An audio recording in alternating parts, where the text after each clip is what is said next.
Maths is all around us. It's almost impossible to think of something that's made without the help of mathematics. Buildings, transport, technology, medicine, even clothes and food all rely on numbers, measurements, and sums.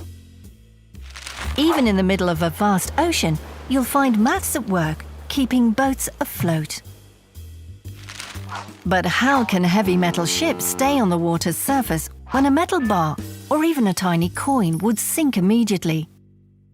Over 2,000 years ago in ancient Greece, the mathematician Archimedes came up with an explanation so good, it eventually became known as the Archimedes principle.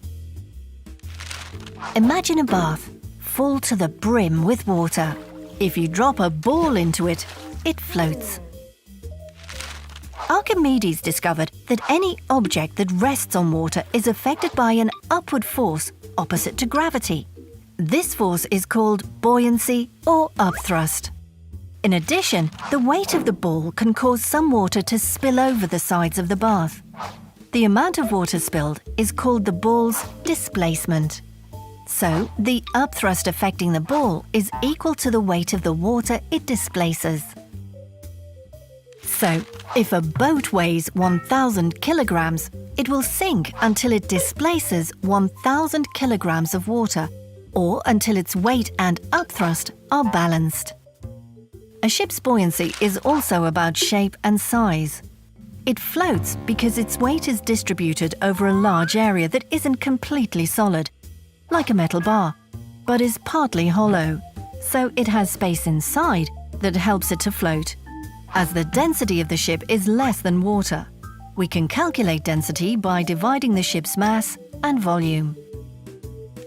And as long as the ship's density isn't greater than the water, the ship can be huge.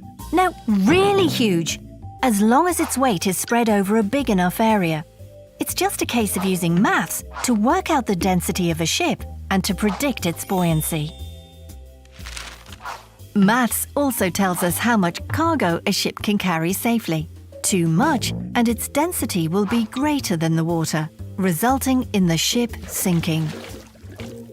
There are now super container vessels designed to carry tens of thousands of tons around the world.